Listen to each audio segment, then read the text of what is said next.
성령님 좋은 아침입니다. 이 시간 성령님을 초청합니다.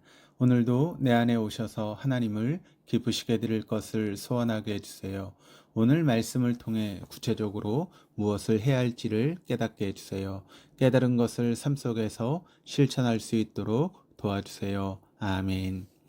오늘 함께 나누실 하나님 말씀은 요한이서 1장 7절에서 13절까지 말씀입니다. 미혹하는 자가 세상에 많이 나왔나니 이는 예수 그리스도께서 육체로 오심을 부인하는 자라. 이런 자가 미혹하는 자요 적 그리스도니 너희는 스스로 삼가 우리가 일한 것을 잃지 말고 오직 온전한 상을 받으라. 지나쳐 그리스도의 교훈 안에 거하지 아니하는 자는 다 하나님을 모시지 못하되 교훈 안에 거하는 그 사람은 아버지와 아들을 모시느니라. 누구든지 이 교훈을 가지지 않고 너희에게 나아가거든 그를 집에 들이지도 말고 인사도 하지 말라. 그에게 인사하는 자는 그 악한 일에 참여하는 자이니라. 내가 너희에게 쓸 것이 많으나 종이와 먹으로 쓰기를 원하지 아니하고 오히려 너희에게 가서 대면하여 말하려 하니 이는 너희 기쁨을 충만하게 하려 함이라. 택하심을 받은 내 자매의 자녀들이 내게 문안하느니라.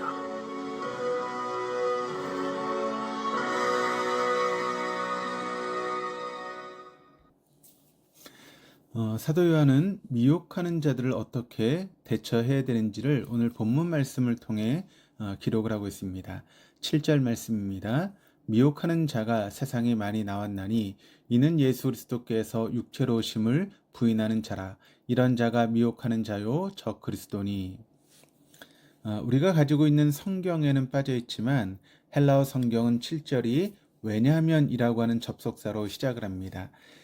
이 접속사는 4절에서 6절 말씀을 통해 사도 요한이 말한 내용을 오늘 본문인 7절에서 11절과 연결하는 역할을 합니다. 즉 사도 요한이 4절에서 11절을 하나의 통일된 논리 속에서 기록하고 있음을 말해주고 있습니다. 미혹하는 자는 길을 잃게 하다 혹은 방황하게 만들다 라고는 의미를 가진 동사의 어근과 관계가 있습니다. 즉 미혹하는 자는 사람들이 길을 잃고 방황하도록 만드는 자입니다. 사람들이 길이요 진리요 생명 대신 주님을 떠나도록 홀리는 자입니다. 사도 요한은 미혹하는 자가 세상에 많이 나왔다라고 말합니다. 이들은 진리와 사랑 안에 거한 일에 실패한 자들입니다. 그래서 이들은 세상으로 나가서 세상에 속해 버렸습니다. 여기서 세상은 그리스도를 영접하지 않으므로 결국 하나님을 볼 수 없는 미혹의 영이 주장하는 곳을 가리킵니다. 어떤 학자들은 미혹하는 자들이 유황 공동체에서 떨어져 나간 일부 신자들이라고 말하기도 합니다. 공동체 내에서 진리 가운데 행하였던 신자들과는 달리 진리를 포기하고 세상으로 나가버린 사람들이 바로 이 미혹하는 자라고 하는 것입니다. 사도 요한은 미혹하는 자들이 예수 그리스도가 육체로 오심을 부인하는 자라고 설명합니다. 이들은 성육신하신 예수께서 실제로 시공간적인 한계에 묶인 육체와 인간성을 갖지 않았고 단지 환영처럼 유령의 몸을 갖고 이 땅에 임하셨다며 가연서를 주장하였습니다. 가연서를 주장하는 사람들은 예수님의 지상 사역 중에 인간적인 행위들은 환상에 불과하다라고 주장하기도 하였습니다. 이러한 가연설은 영지주의자들을 중심으로 주장된 것으로 신적 존재인 예수님께서는 잠시 인간의 몸을 빌려 그 안에 거했을 뿐 본질적으로는 인간의 육신을 입지 않았고 따라서 죽지도 않았다라고 주장하였습니다. 사도 요한은 그리스도의 성육신을 부인하는 신자들을 미혹하는 이들을 적 그리스도와 동일시합니다. 적 그리스도는 그리스도를 대적하는 자라고 하는 그런 뜻입니다. 요한은 미혹하는 자들이 예수에 관한 거짓 교리를 전파하기에 예수를 대적하는 적 그리스도라고 단언하고 있습니다. 우리 시대에도 미혹하는 자들이 도처에 있습니다. 그들은 진리를 왜곡하고 뒤틀어서 기독교 신앙을 훼손합니다. 그들은 그럴싸한 말을 하지만 그 말은 진리와 관계가 없습니다. 그렇다면 우리는 이런 자들을 어떻게 대처해야 하겠습니까? 8절입니다. 너희는 스스로 상가 우리가 일한 것을 잃지 말고 오직 온전한 상을 받으라. 사도 요한은 신자들에게 스스로 상가라고 명령합니다. 문자적으로는 너희 자신을 돌아보라고 하는 그런 뜻입니다. 즉, 미혹하는 자를 대적할 때에 먼저 자기 스스로 점검해 보라고 하는 것입니다. 사도 요한이 스스로 상가라고 명령하는 것은 신자들이 어려운 수고와 인내를 통해 이미 얻은 신령한 것들을 잃지 않게 하기 위함이고, 더 나아가서 신자들이 취하게 될 상을 온전히 얻게 하기 위함입니다. 여기서 온전한 상은 신자의 구원을 가리키는 것이 아니라 충성된 섬김에 대한 하늘의 상을 가리킵니다. 구원은 어디까지나 은혜의 문제이지 행위의 문제가 아니기 때문입니다. 우리 먼저 자기 자신을 돌아보아야 합니다. 우리의 신앙이 하나님의 말씀 위에 바로 서 있는지를 점검해 보아야 합니다. 그리고 거짓 교리에 속아서 지금껏 일한 것을 잃는 일들이 없도록 깨어 기도해야 합니다. 9절입니다. 지나쳐 그리스도의 교훈 안에 거하지 아니하는 자는 다 하나님을 모시지 못하되 교훈 안에 거하는 사람은 아버지와 아들을 모시느니라. 세번역 성경은 9절을 이렇게 번역을 합니다. 지나치게 나가서 그리스도의 가르침 안에 머물러 있지 아니하는 사람은 누구든지 하나님을 모시고 있지 아니한 사람입니다. 그 가르침 안에 머물러 있는 사람은 아버지와 아들을 다 모시고 있는 사람입니다. 새로운 것은 언뜻 보기에 대단히 매력 있어 보입니다. 새로운 것은 사람들의 환심을 사기에 충분합니다. 지금까지 들어왔던 교리에서 한 걸음 더 나아간 것처럼 보이는 새로운 교리를 들으면 그것이 진리처럼 보일 수 있습니다. 이렇듯 거짓 교리는 그럴싸하게 자신을 포장하고 사람들을 미혹합니다. 우리가 하나님의 말씀보다 앞서 있다고 생각하거나 더 하나님이 필요하지 않을 만큼 지혜롭다고 생각할 때 위험이 찾아옵니다. 즉, 그리스도의 가르침에서 지나치게 나가는 순간이 신자에게 가장 위험할 때입니다. 그리스도의 가르침에서 지나치게 나가는 과정에서 기독교 신앙의 경계를 훌쩍 벗어나기 때문입니다. 사자성어 중에 과요불급이라고 하는 성어가 있습니다. 정도를 지나친 것은 미치지 못한 것과 같다라고 하는 그런 뜻입니다. 신앙도 마찬가지입니다. 말씀의 정도, 믿음의 정도를 지나치는 것은 탁월한 것이 아니라 어리석은 것입니다. 한편 하나님을 모신다라고 하는 표현을 직역하면 하나님을 소유하지 못하다라고 하는 뜻이고, 이것은 구체적으로 하나님과 교제하지 못한다라고 하는 의미를 가지고 있습니다. 사도 요한은 그리스도의 가르침 밖에 있어서 미혹에 스스로 빠진 사람들은 그리스도를 소유하지 못할 뿐 아니라 그의 아버지 되시는 하나님도 소유하지 못한다라고 단호하게 말합니다. 왜냐하면 아들인 그리스도가 없는 자는 그 아들의 아버지 되시는 하나님도 알 수 없기 때문입니다. 반면 그리스도의 가르침 안에 머물러 있는 사람은 하나님과 그 아들인 그리스도와 친밀하게 교제하는 사람입니다.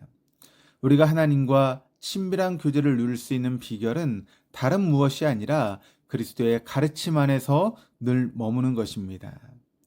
우리 주위에도 하나님의 말씀을 시대에 뒤떨어진 것으로 생각하고 또 시대에 맞지 않는 것으로 여기는 사람들이 있습니다. 그러나 풀이 마르고 꽃은 시드나 우리 하나님의 말씀은 영원히 서 있음을 잊어서는 안 됩니다. 우리에게는 하나님의 말씀을 향한 사모함이 절실히 필요합니다. 말씀을 알아가고 말씀을 사랑하고 말씀을 어김없이 행하며 살아갈 때 하나님 아버지와 그 아들 예수 그리스도와 친밀하게 교제할 것입니다. 10절에서 11절입니다. 누구든지 이 교훈을 가지지 않고 너희에게 나아가거든 그를 집에 들이지 말고 인사도 하지 말라. 그에게 인사하는 자는 그 악한 일에 참여하는 자임이라. 사도 요한은 그리스도의 가르침을 소유하지 못한 미혹하는 자들이 신자들에게 나올 때 그들을 집에 들이지도 말고 인사말을 건네지도 말라라고 명령합니다. 그들을 받아들인 일과 인사말을 건네는 일도 그들의 악한 일에 동참하는 것이 되기 때문입니다. 여기서 미혹하는 자들이 들어가려고 하는 집은 초대교회 당시에 예배 처소로 사용되었던 각 지역의 가정집을 가리킵니다. 이처럼 사도 요한은 신자들이 거짓 교리뿐 아니라 그것을 전하는 사람에게도 분명하고 단호한 태도를 취할 것을 명령합니다. 사도 바울도 이단에 속한 사람을 한두 번 훈계한 뒤에 멀리하라고 명령하였습니다. 사도들이 이렇듯 냉정한 태도를 취하도록 명령하는 것은 미혹하는 자들과 교제할 경우 그들의 거짓 교리가 신자들에게 급속도로 퍼질 우려가 있었기 때문입니다. 12절입니다. 내가 너에게 쓸 것이 많으나 종이와 먹으로 쓰기를 원하지 아니하고 오히려 너희에게 가서 대면하여 말하려 하니 이는 너희 기쁨을 충만하게 하려 함이라. 사도 요한은 요한이서를 마무리하며 자신이 아직도 수신자들에게 쓸 내용이 많음을 아쉬워합니다. 작가가 아무리 준비를 많이 했어도 종이에 적을 수 있는 내용은 한정되어 있고 그 외 못다한 말들이 언제나 많은 법입니다. 그처럼 요한에게도 더 많은 말들이 남아 있었습니다. 사도 요한이 더 말하고 싶었던 내용이 무엇인지는 정확하게 알 수 없지만 그는 조만간 수신자들을 방문하여 얼굴과 얼굴을 마주대하고 말할 수 있게 되기를 소망합니다.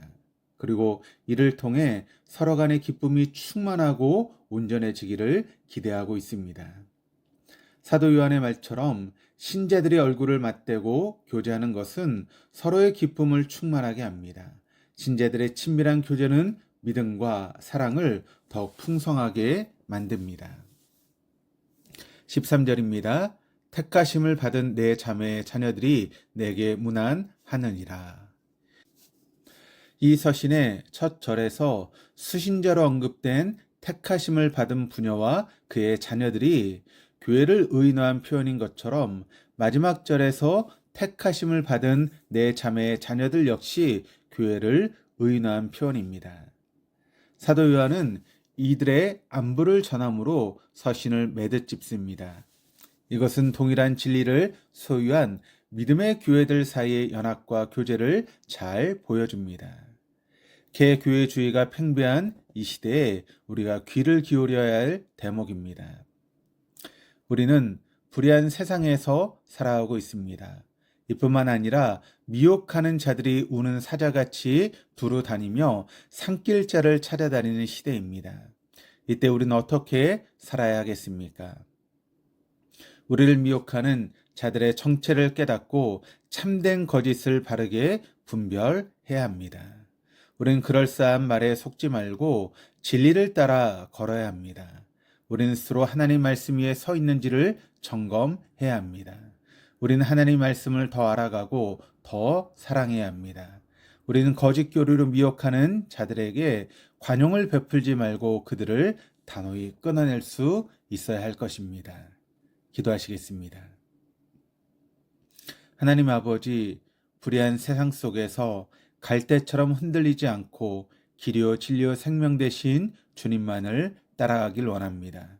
미혹하는 자에게 마음을 뺏기지 않게 하시고 하나님의 말씀 위에 바로 서도록 우리를 붙들어 주옵소서. 날마다 정의와 공의를 행함으로 하나님의 보증을 받아서 하늘의 복을 얻게 하옵소서. 말씀을 알아가고 말씀을 사랑하고 말씀을 어김없이 행하며 살아갈 수 있도록 도와주옵소서. 감사드리며 예수 그리스도 이름으로 기도드립니다. 아멘.